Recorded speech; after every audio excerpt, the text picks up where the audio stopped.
From Club Nouveau, It's All Right. You heard first on Radio Free 102.3 KJLH. My very special guest is here, everybody. Give it up for Elijah Blake. What's happening? Sac passe. They don't know what sac passe mean. You speaking French? Creole. How you comment ça va? Oh, okay. Ça va bien. Comment ça va? Yay. Hey, listen, I'm from Louisiana, right? Born and raised in Louisiana. And there was this commercial I had to record, and it was all in French. Mm-hmm. And the name of it was a hair salon in Louisiana back in the 80s. Okay.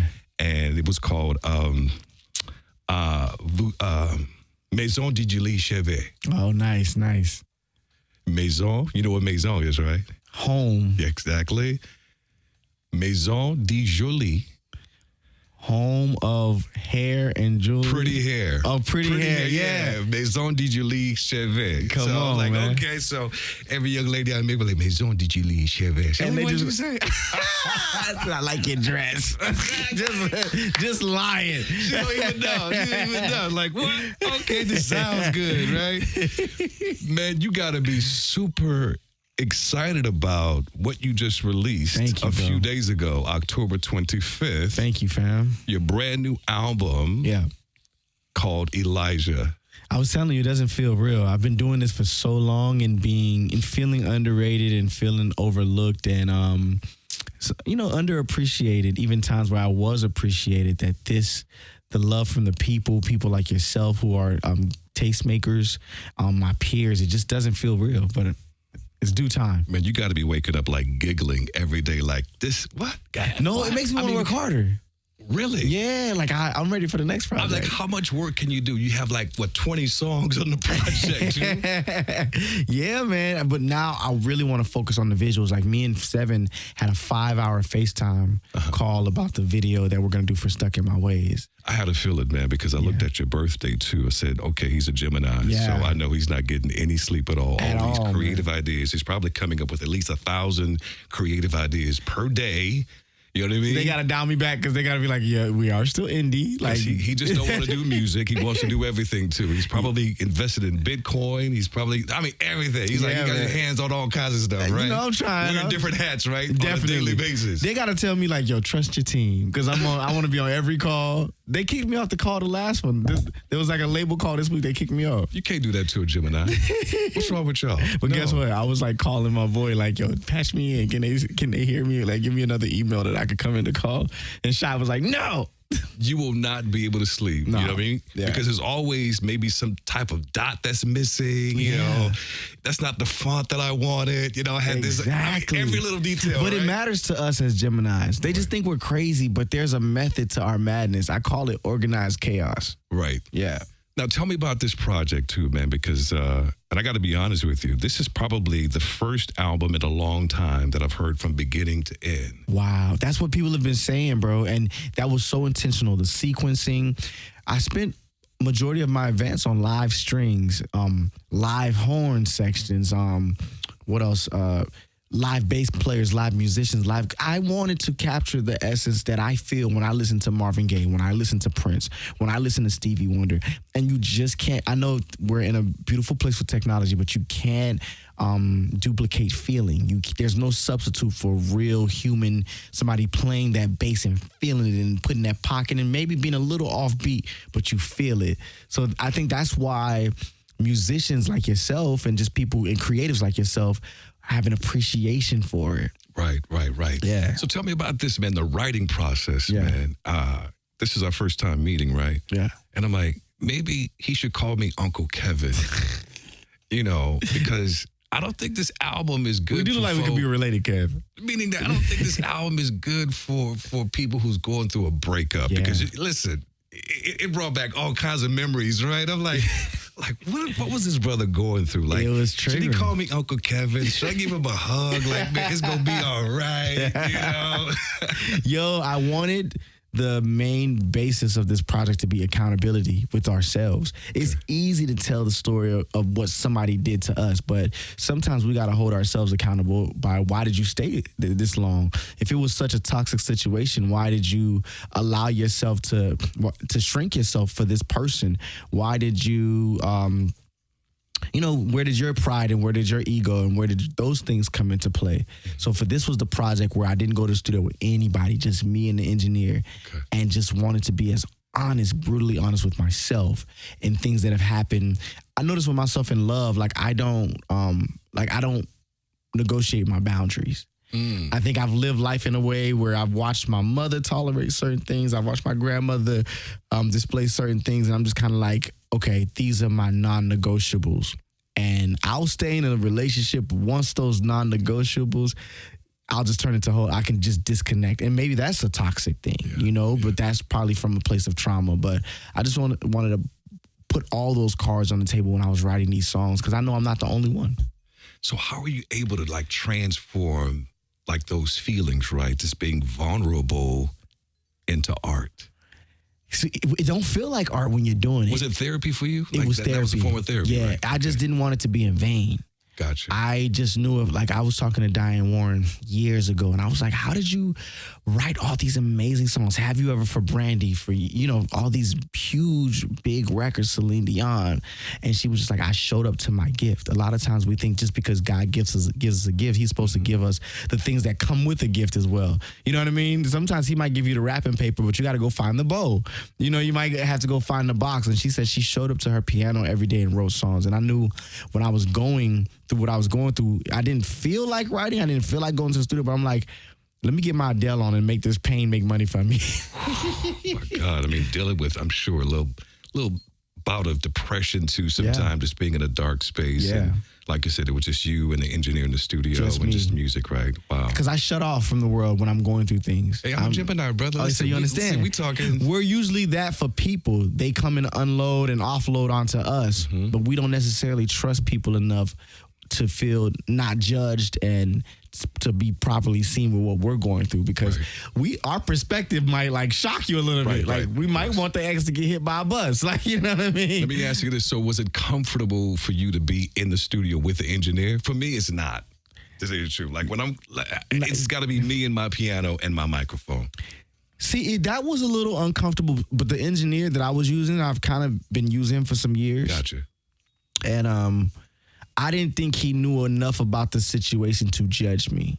I used the cloak of artistic expression a little bit with him because I could have been writing it because I was also working on Rihanna at the same time. Okay. And I don't know when that project is coming out, but by the grace of God, hopefully soon. But so a lot of times, because I write for so many other people, oftentimes he don't know if I'm writing for me or if I'm writing for Rihanna, if I'm writing something for Keisha, if I'm writing something for Usher. There you go, right. So I was able to still have a safe space in that. Gotcha. But anybody else who was close enough to me would know, no, he's singing by himself right now, but he didn't know me enough like that. Man, one of my favorite songs in the project, and I just told you this not too long ago, it's got to be the Ghostbuster song. Yeah, man. Can I play this on the radio right Bro, quick? of course you can play it on the radio. Somebody got some tissue? Listen, if you just tuned in right now, my very special guest, Elijah Blake, is in the building. This one is called Ghostbuster, y'all. Y'all check it out. Do it. Man, listen. When I heard this song, I'm like, that handkerchief that men wear in our suit? And I'm like, that's just for decoration, right? But it's going to be a whole lot of snot on that thing. You know what I mean? I'm had to take my handkerchief out of my suit pocket, man. Kev, has a woman ever looked you in your eye and said, is there anything that she can do for you to just try one more time? And you just know you've seen enough, you've experienced enough, and there's nothing left to give. Man, I can so relate to that song, man. When I heard it, I think I played it like 4 times. I'm like, how did that, bro? Have you been following me or something, man? Like, I'm the ghost of the past, bro. I'm the Ghostbuster. I didn't even know where you were going with the title, right? When I saw Ghostbuster, I'm like, that's what it is. But let me tell you how real God is. When we mixed and mastered the song, and I just, of course, like it was inspired by the movie years ago when I was a baby. But like when we put out the song, we found out, I got a call, like the actual remake was coming out a week after. Really? God, you can't tell me God don't have a sense of humor. The timing of it all, you know what I mean? Like, I don't know if it's Gemini season, man, but things been working out like that for me too for the past couple years or so. Really? I'm telling you. When you really tune into that frequency, I do think that there is a God frequency. When you tune into it, you're literally walking in alignment. And there's a dance that's happening with you and God. And he's like, watch this. Don't go there. Just wait for a second. I'm working on something. You know what I mean? You know what he taught me? He taught me to pay attention to him, man, and to listen to him wholeheartedly, right? Wow. You know what? And so when you look back in retrospect to see how he's orchestrating everything to work out for you, for your good. My God. You know what?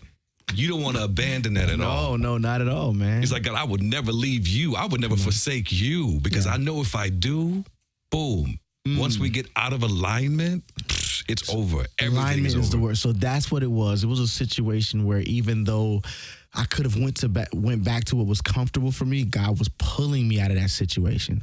And it was heartbreaking because I couldn't even provide the solace or the comfort to my significant other because I knew God was pulling me out of it. And he was like, I got this ready for, I got this castle, this kingdom for you, but you want to stay here in this toxic environment because this bed is beautiful and it's beautifully made, but it's a bed of nails and it's a bed of all the bad things, but you're comfortable here because you've been sleeping here, but it's time for you to come. The moment I left that relationship, my life changed. Man, that's deep right there, brother. In the most beautiful way. Listen, we're going to take a brief break. We'll come back, play some more off the album. And figure out which one is your favorite too, because there's so many songs on the project, man. You're going to get me blocked by some of the people on the project if I had to pick. Oh, my goodness. I like that sugar water and lime, too, how you mixed and blend that thing together, man. Like, man. My goodness. Listen, if you just tuned in right now, I got my very special guest, Elijah Blake, in the building, everybody. Radio Free 102.3 KJLH. We are back. We're back. Elijah Blake is in the building, everybody. Yeah, we here, man. He's got a brand new project out. He just released this like 4 days ago, right? Yeah. October 25th. And, bro, it's called Elijah. Just found out. What did you say, Jim, on the call? We're what, over 10 million streams? That is insane. Dude, in 4 days? In 4 days.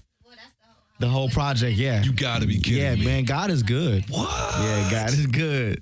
Well, listen, man, you've been at this thing, man, for a very, very long time. So it is your time. I was reading back in 2006. You wrote some incredible songs, too, man, with some big people, right? Yeah, man. I saw Usher's name on there. Yeah. Who else? Keisha Cole.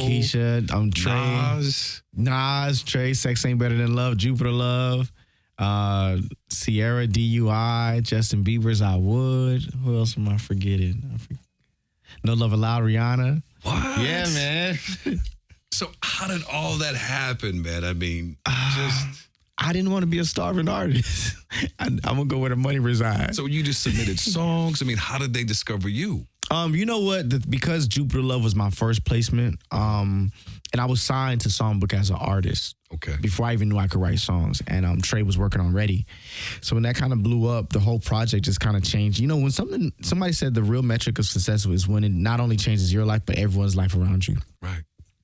And people, it's hard to realize it now, but people don't realize, like, Trey's first two projects didn't go super crazy. Like, the Trey Day didn't, you know, it was Ready that changed everything.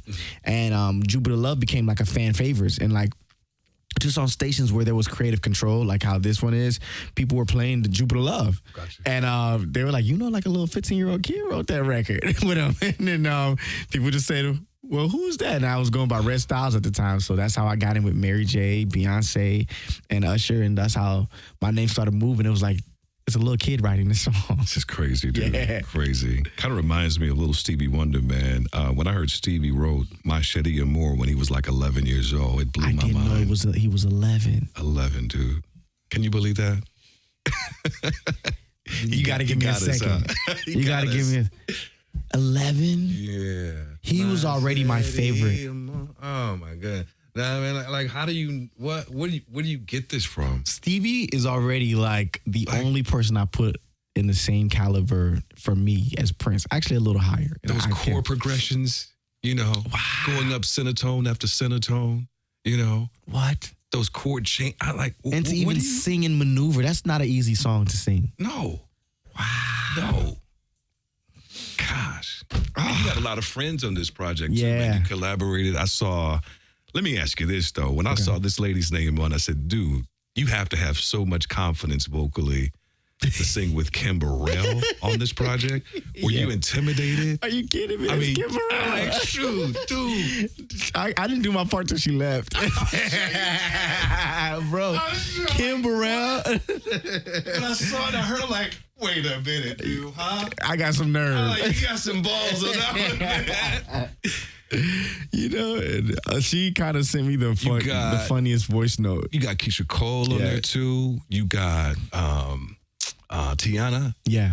You got name a man. So Keisha, we got Salt from Salt and Pepper. I saw that too. Exactly. That's iconic, bro. And somebody, one of my favorite musicians, I won't throw him all the way under the bus, but he said, man, I was so excited to see Salt on this project. He said, I don't know the last time I heard a female rap that I could understand. Wow. Seriously. Yeah, you know. So we have her, we have Kirby, who people don't know I somewhat discovered in a way. I played her for Jay and he signed her. He flew her to LA and signed her to Rock Nation maybe like a week later. So we also have Seven Streeter, who I was just on FaceTime with. And me and Seven have been making the rounds like just in passing for so long. This is the perfect song to bring us together. Right. What a gift. What a talent. Listen, I was going to ask you Tone Stiff. about one of your favorite songs, right? But let me play another one of my favorites if I can, all right? Okay. All right, cool. This one right here, so creative and catchy, man. That's Sugar, Water, and Lime. Woo! Y'all pay attention to this Shout one, out to y'all. Tiana Major 9. Elijah Blake in the building, y'all, on KJLH. Here we go. Gosh, man, you make me want to cuss, brother. Man, dog. Can't cuss on air, man. Brother. Oh, man. I'm telling you, man, this is probably the best project I've heard in a long time. Wow, bro. Thank you, Kev. From top to bottom, beginning and end, my man. Like I said, it's been a while since I could even listen to a project from beginning to end, but it's so well sequenced. Wow. You know, like you thought it out. You know what I mean? And you probably listen to this thing over and over like, no, this song won't go here. No, that song won't go. Let me go back. Nah, let me move this over here. That was like 2 months in itself. Wow. Just the sequence. Just the sequence. Me and Wardell Malloy, who is one of the most trusted ears in the music industry, who helped executive produce this project. We went back and forth and we fought like brothers. Like, really? No, this song can't go behind the changes. But yeah, so when you say that as an artist, that's the highest compliment. And so many songs to do that to. Yeah. I can imagine. That's probably why it took you so long because you got like over 20 songs on this project. It's a story. It's one story. Right.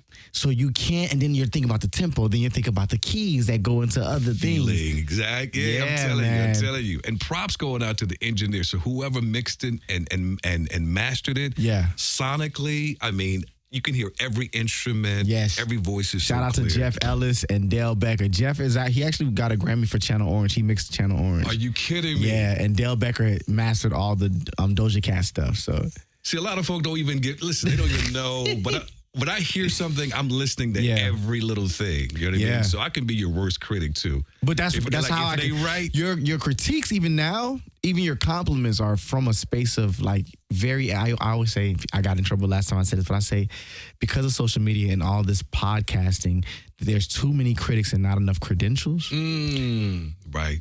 And that makes, it upsets the people who try to speak on things that they might not be all the way qualified for. But let's just say, I love the radio. I grew up, I'm actually an advocate. I've always said like radio makes superstars. Right. But if I got into like the logistics of it, I don't know it like you know it. Right.